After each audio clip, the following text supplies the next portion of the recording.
Are the fans too impatient at the moment with Antonio Conte, with the dealings with the club? Let's start with you, Sim, on this one. Yeah, so what was the exact quotes from Conte? He did say that he feels the patience from the club. He feels the patience to win something. Well. He's got patience, but he said the fans have run out of patience, and he said it's hurting the players. It's not causing good environment. Something to those something like that anyway.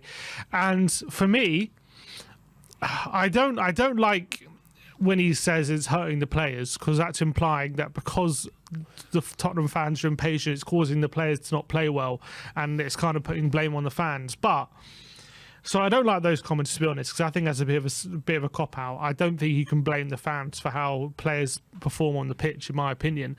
But what I would say is when he says about the fans' patience and how it's completely finished, he said the fans' patience he feels is finished. He said.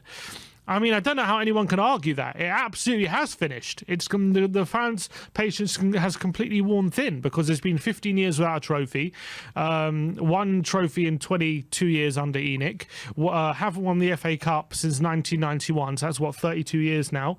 No league title in 60 years. Of course, for a club like Tottenham Hotspur, for our fans, when you're seeing City win trophies year after year, Arsenal are consistently winning trophies, even when they weren't competing for titles, they were winning trophies. Man United have just won a trophy after 5 years without one.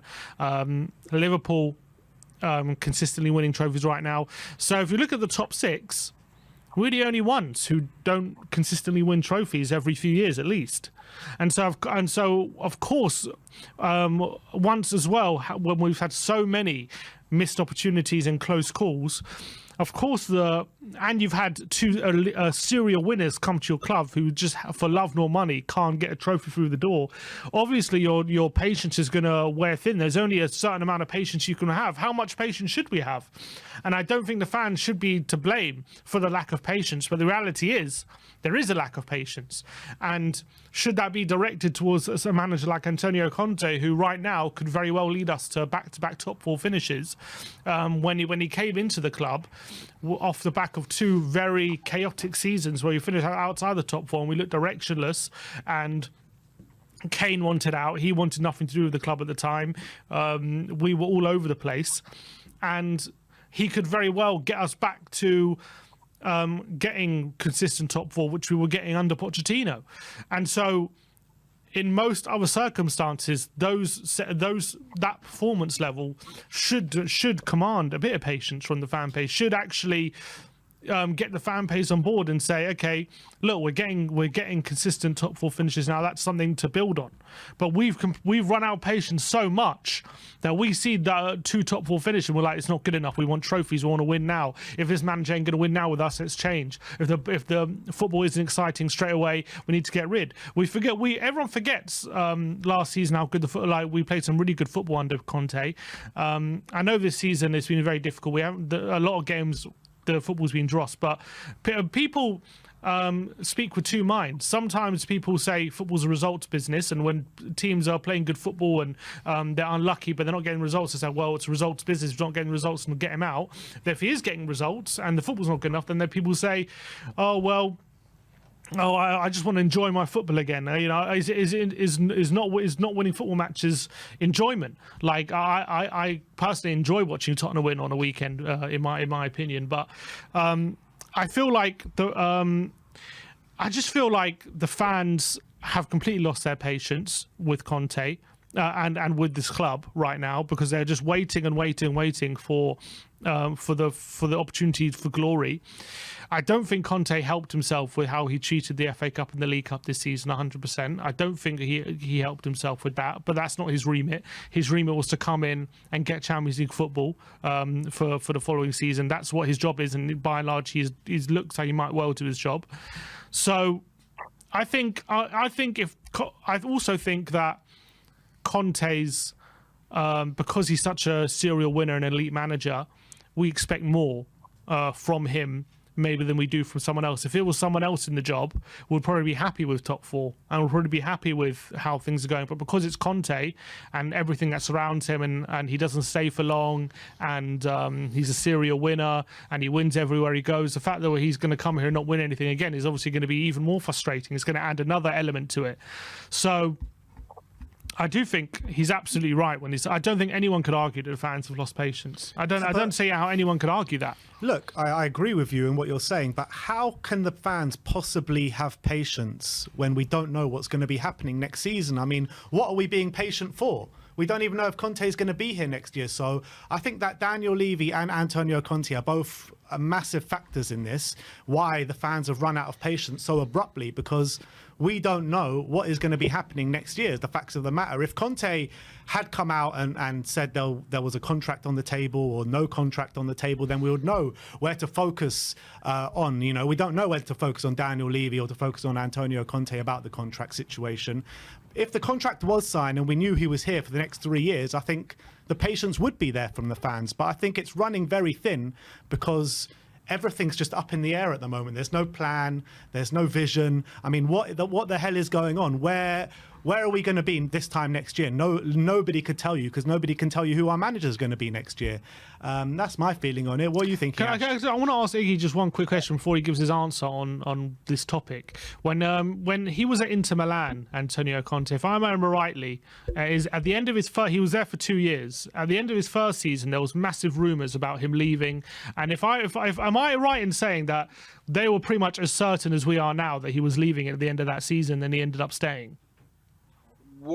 There was a few discrepancies between him and the board, because obviously, as we now know, Inter got a lot of financial issues.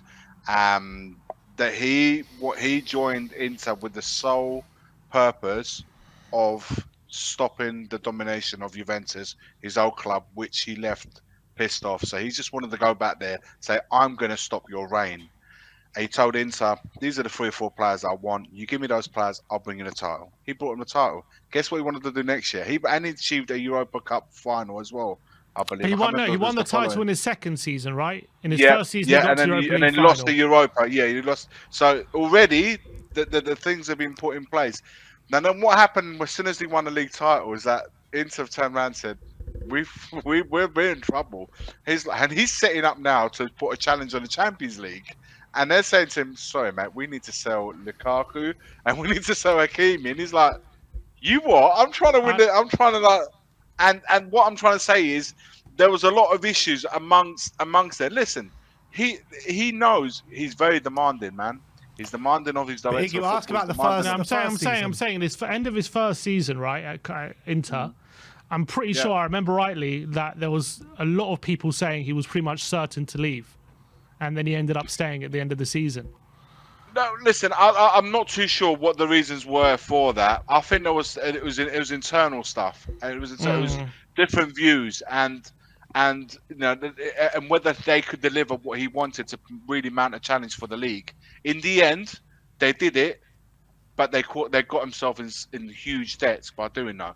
Maybe that was what it was all about. But he did. What matters though, that once he said he was going to deliver something, he delivered it, man. And then the following year, he wanted to go for the Champions League. So, all right, perhaps those were the issues, financial ones. All right, go on, Iggy. So, what do you think about his comments about saying the fans are too impatient? Do you agree with him? The fans are impatient for the last 23 years. They're not impatient because of the last 15 months. Two different things. He's picking up the brunt of the impatience that's gone on for the 23 years leading up to this point. He's taken the brunt, partly for his comments too, don't get me wrong, but he is taking the brunt for what's happened during this time leading up to this point. He's taken the brunt for the shit we've been served. So the fans are being impatient during his time. I believe he's seeing that and he's thinking, are they impatient with me? Or what I'm trying to do something here, but I'm going to need time. If they've run out of patience, then I'm probably the wrong guy to be here to do this. And this is what I'm saying. Like, I don't understand how our owners keep getting away with it, man. Because at the end of the day, there's there's a lack of accountability. Every year, every season, there should be you've got your AGMs, whatever it is you want to call them, and you've got to say, right, what we've done right, what we've done wrong, and whatever. Now, if there's a fans unrest, and let's have it right, that's also been massively contributed to the fact that Arsenal are top of the league and doing bits.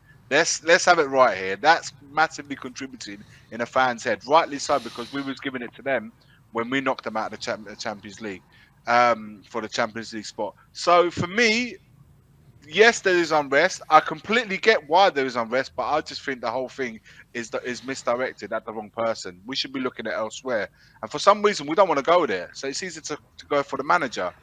15 now, possibly 16 next year. What kind of way to run a club is that when when the longest serving manager has been Pochettino during that time and no one else? And what happened to him? Instead of backing him, we fired him. Where was accountability for that? Where's the accountability of the post 4 years that have happened post Pochettino? The rebuild that Pochettino told us about, that I've seen the videos resurfacing again of that. The lovely washing machine, the chair instead of a sofa. You know the ones I'm talking about. That's all resurfaced again. And how applicable is it today to when he said it 4 years ago? Why, man? Why? Well, this is what I'm saying. I think the fans are right to be upset. They're right to be impatient because look, we all feel like that. But I think we're misdirecting it at the wrong guy. He's here to do a job. I think we need to see this guy, give him a possibility, because look, if we've waited this long, what's another couple of years going to be? Yeah. What's a couple of years going to do by giving this guy a chance to actually do something at this club? I'll be bloody 36. That's what it's going to do. I don't know, man. Look, everyone's gonna have their opinion on this, man. I just don't like. Start you know growing. what, Ben? I'm gonna be as grey as you, Iggy, by the time we get a trophy. Yeah, be happy that you'll be grey because you end up with nothing, and then more Don't trouble. worry, I'm gonna end up with that as well. Don't you worry about that. Yeah, but nowadays we can go to Turkey, a couple of grand, and sort it all out, you know. But what I'm trying to say though, guys, one thing I am fed up with is the chopping and changing and restarting. I'm fed up with it. I just want to see a project and see it through. Allow the guy to be. Yeah, if you are impatient because you're fed up of seeing Spurs not winning a trophy, we're misdirecting our anger to the wrong people, man. And I just think this guy should be left to do his work, see it through. Definitely give us the clarification as to who and what's happening for next season, starting from now, because this can't go on. Honestly, it can't go on. And I hope that gets sorted out sooner rather than later. And I think if Conte does leave, we're going to find out what happened and what went down. Because he did it at Juventus when he left. He did it at Inter. And guess what? If he leaves here, he's going to let us know exactly what's what. The same way Jose did last season. So, but again, that's the worst case scenario still, because we'll be starting all over again. And I'm tired of that, to be honest with you, man. Yeah, it is frustrating. But Ash, like, How can we even have more patience in Conte if we don't even know what's going to be happening? Like, what are we being patient for? This is the biggest question I think that fans have at the moment, and unfortunately, not all fans are as balanced as you guys, especially you, Iggy, where they have the foresight to see longevity and what has happened in the past and look at the patterns of trends, etc., etc. And I think a lot of fans live case by case, and they live by the here and now. They don't look at history and what's happened before, and can you see what's going to happen in the future, etc., etc. So when they have an expectation of Conte and what he brings, and then when they see what Arsenal did, because a lot of people are looking at what Arsenal did, they said, oh, Arsenal suffered for 2 years. They had a project manager. And now look what they are. Look what they are. It's that shiny object syndrome. Is that the right terminology? I don't know. But yeah, that's basically Spurs. We'll go with it, Ash. We'll go with it. I want that toy. I want that troll with the long hair, basically. So that's reason why I think a lot of Spurs fans are losing it. And then also it doesn't help that because of the style of football, we've mentioned this already, the style of football is not aesthetically pleasing. And then across the road, they're playing dynamite football. Like, they're playing electric. Do you know what I mean? And it's hard to say it as a rival fan. Do you understand?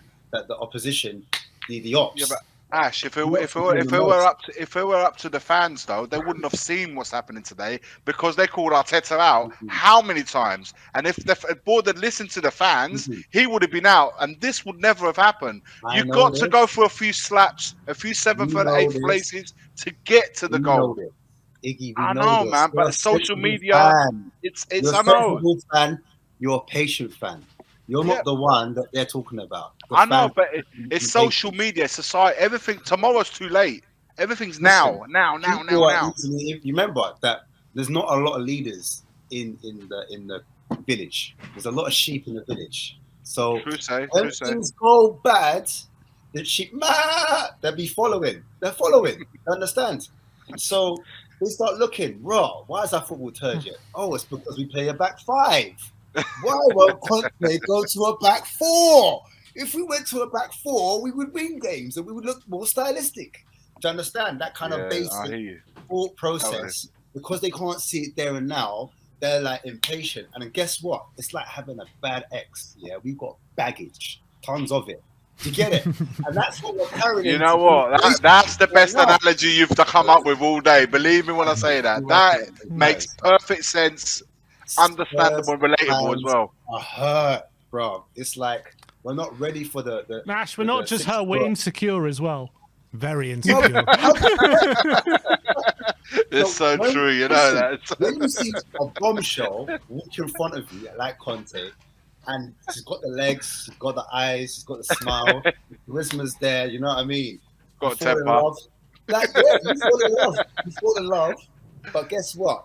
As soon as like next men are looking at her or something goes wrong, she says something you don't like, you're ready to ditch her. You're like, Rob, get out of here, man. I want a new tick. I want another guy. So basically, that is Spurs fans. And the funny thing is, with Spurs fans, we're not very self-aware. So we don't even know. Like, you could be a top dickhead, but because you're not aware of how you're presenting yourself, how you're speaking, how your thoughts are carrying on, you don't realize that you're a dickhead yourself. And guess what? You're going to be a dickhead to another fan and to another fan and to another fan. And that's the reason why all this impatience, all this toxicity happens. And this is my one wish, that I hope that we didn't become Arsenal fan TV. Like, as a club, as a fan base. Do you understand? Banter, yeah. They were super toxic. They were. And that's what I'm seeing for us. We're becoming super toxic, but with good reason. And it's because the teams around us. Remember, Man City were pissed when I was growing up. Who was Man City? Yeah, brothers like Stuart Pearce. Come on, man. Deep man, Haman.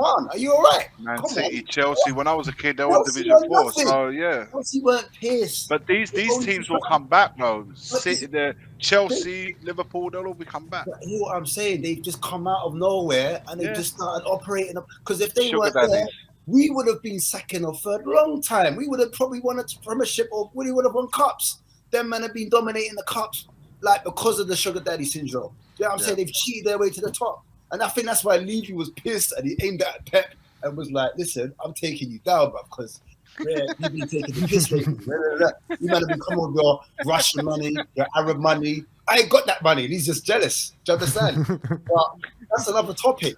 But the point remains, like, we as a fan base, we just don't realize that the common denominator is Levy. And I'm saying, like, I'm Levy out, but I say Levy out. I say it nicely. Some men are saying it horribly. And I think that's the reason why there's a massive problem with Levy out. It's, you know what to say, Levy out. As soon as the game loses, it's Levy out. But when we win, it's Conte. It's Conte. Do you know what I'm saying? Yeah, but it was Pochettino. The same fans were singing Pochettino out and now singing him to bring him back. So where's the logic? You know, what is it, man? I don't understand it. But the reason why is various factors, variables. There's so many variables that go into it, and you have to consider all of those variables to understand the current climate that we're in right now. Do you understand? It's not just one thing.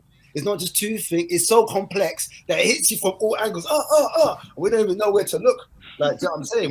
We're not like Muhammad Ali, dodging those punches, weaving, because this is coming at us so fast. What can you do? And that's what I think. But is the impatience hurting the whole situation? Is it causing problems with managers? No two ways. Of course it would. Of course it would. Like, of course it would. Of course it's becoming a poison chalice. You remember the England job, right? that we have become the international. That with our club has become that. Who would like, guys? Honestly, let's have it right. Let's take our Tottenham hats off for a second. Who with the right mind will say, "Yeah, Tottenham Hotspur. That's the club I want to manage." You know, or Pochettino. It's not right, man. It's like, but our last two managers have been Conte and Jose. You know, the two of the biggest managers there are. And look what we're doing to them, or look what we've done to one of them. We've had to go and get him to go and win a trophy somewhere else to say, "Ha ha! Look at you now. You're the only ones. You're the only ones." That, you know, what does it? Whenever he's spoken about to Tottenham, what does he always say? Yeah, it takes a special kind of guy, and Daniel Levy's a special kind of guy. Jose was bantering us. So what I'm trying to say is that you got to look at the players that you can attract and say, right, what am I going to do at Tottenham? Am I going there because I see? Listen. No one could say the stadium and the infrastructure and the training ground, amazing, man. No one could say anything about that. But you look at it thinking, okay, is this a club that's going to ultimately give me what I want? They'll give me window, it will give me the Premier League. Am I going to be challenging for honours, or am I going to use this as a stepping stone to then move to the Man Uniteds or the Man Cities and so forth? I ain't going to mention the other club, but you know what I'm saying. So. That's what we've got to look at. We've got to need to work out very quickly what kind of club that we want to be moving forwards. Icky, we was Arsenal. We are the original. We did it with Poch. We created the young boy team. We had the youngest team. And they saw that. They've done it to the T. And they literally copied our whole DNA. Yes, to a T, man. To a T. They used it against man. And learn from our mistakes as well. Bang on, Ben. Bang on. They've realised where the project failed, and they're thinking that's where they failed. We need to do exactly the same. Get it to this point, and from this way, where Tottenham went this way, we're going to go that way. We're going to give us some rookie into that system. We're going to give you players that won the Premier League in Zinchenko, Gabriel Jesus, you know, players that are going to take you to the next level. What did we do? We bring in Clinton and G's and George Kevin and Kudus, you know what I mean? Or no one. Or no one, you know what I mean? 2 seasons. What did Levy say in that time? He said, not one player can improve this team. We're way too good. Nobody can improve it. And we're like, yeah, we can see all the trophies. Look, we ain't got no more room to put them in. Guys, it's evident where it's evident where the problem is. Our impatience is directed at the wrong people. Is what I'm trying to get at. Yeah. No one's saying that they have no rights to be impatient. Of course they do. I just think that it's not directed at the right people, and those guys keep getting away with it year after year after year. Guess what? Conte loses out and he goes, "Who's won?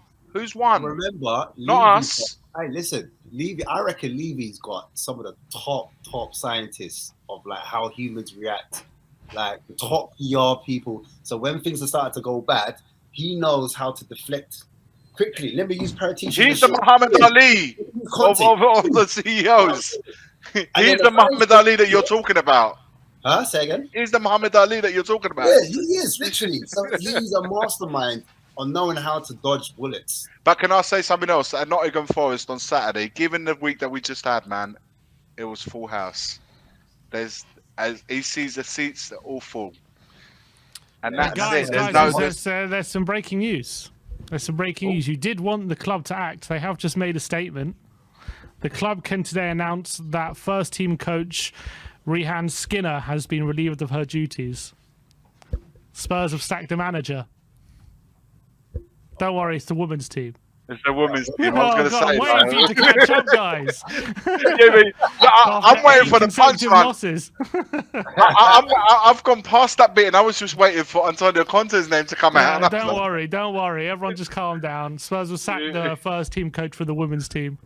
Ooh, is that the first stepping stone to the... He's acted. He heard you guys. He heard what you guys were saying, and he has acted. Patience has worn thin. Thanks, Do you know what, guys? Thanks for giving us that bombshell, Sim. Yeah. Do you know what, guys? If honestly, if we don't every now and again, if we don't have a laugh and joke about these things, it would. I'm just giving the whole chat a heart attack. Yeah, I think the whole chat is saying Sim out. Unnecessary. So the fact that when you're giving them a heart attack should tell them how they really feel about them. So you could have been testing them. Now you know. If you've had a Antonio. Listen, now you know how you really feel with that bombshell. That's him. You're giving you. If you got a little heart attack, that tells a lot, guys. That says a lot. Because I definitely had one. I'm pretty sure I had one. At the end of the day, I get why the fans have run out of patience, but let's be honest, Antonio Conte, the way it's going at the moment doesn't do himself any favors, and maybe asking for patience but not knowing if he's going to be here next year. That's a massive factor in it right now.